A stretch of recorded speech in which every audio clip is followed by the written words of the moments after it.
खेसारी लाल भी बॉलीवुड में काम करेंगे। इसी वीडियो में शुरू से लेकर अंत तक बना रहिए। हमेशा ऐसा वीडियो न्यू फॉर्मेशन जितना जल्दी लाने को मैं प्रयास करता हूं आप लोगों तक। ट्रेंडिंग स्टार खेसारी लाल के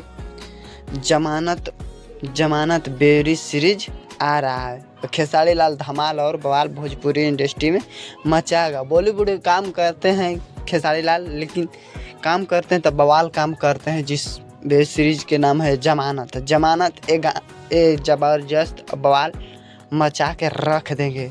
जो जमानत है, खेसारी लाल जब भी कुछ लाते हैं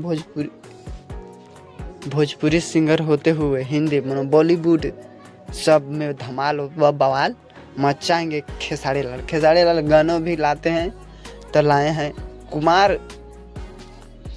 धमाल और बवाल भोजपुरी इंडस्ट्री में मचा कर रख देगा। जिस सीरीज के नाम है जमानत भी काम किए हैं। खेसारी लाल भी नहीं काम किए हैं, दिनेश लाल निरहुआ भी काम किए हैं। बहुत पहले काम कर लिए हैं। खेसारी लाल जहिया आएगा ऑफर जहिया तो काम करेंगे, लेकिन खेसारी लाल भी कर रहे हैं बॉलीवुड में अब से काम। और हम हमेशा ऐसा वीडियो न्यू फॉर्मेशन जितना जल्दी लाने को मैं प्रयास करता हूँ। पूरा वीडियो देखने के लिए धन्यवाद बाबू।